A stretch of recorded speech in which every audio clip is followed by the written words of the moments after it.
Promesse biblique du jour.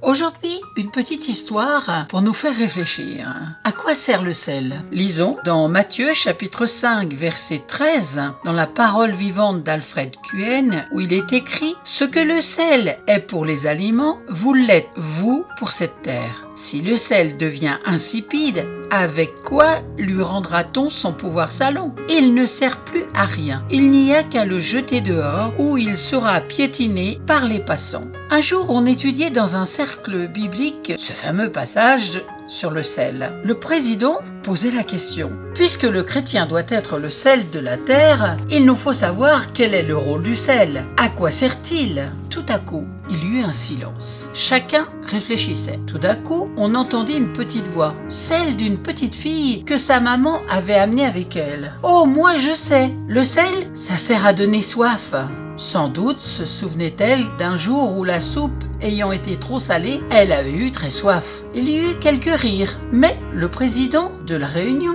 ramena le sérieux en déclarant « Cet enfant a raison. C'est bien une action du sel à laquelle on ne pense pas toujours. » Puis il ajouta « Nous sommes entourés d'âmes qui n'ont pas soif des réalités spirituelles. Le témoignage des chrétiens, surtout leur vie, doit créer en elles la soif de la parole de Dieu. Il est bien vrai que le chrétien est bien le sel de la terre. » Voici une recommandation, un avertissement du Seigneur. Relisons cette parole du jour dans Matthieu chapitre 5 verset 13 où il est écrit « Si le sel perd sa saveur, avec quoi la lui rendra-t-on? Il ne sert plus qu'à être jeté dehors et foulé aux pieds par les hommes. » Comme il est écrit dans 2 Corinthiens chapitre 13 verset 4, à nous de s'examiner nous-mêmes face à la parole de Dieu et de prier en disant au Seigneur « Sonde-moi, ô Éternel, éprouve-moi et examine mon cœur et mes pensées. » Amen. Aujourd'hui, la petite histoire vraie du jour pour nous faire réfléchir, c'était « À quoi sert le sel ?» Si vous ne possédez pas de Bible, n'hésitez pas à me contacter, je vous en offrirai une. Merci pour votre écoute. À très bientôt, soyez bénis.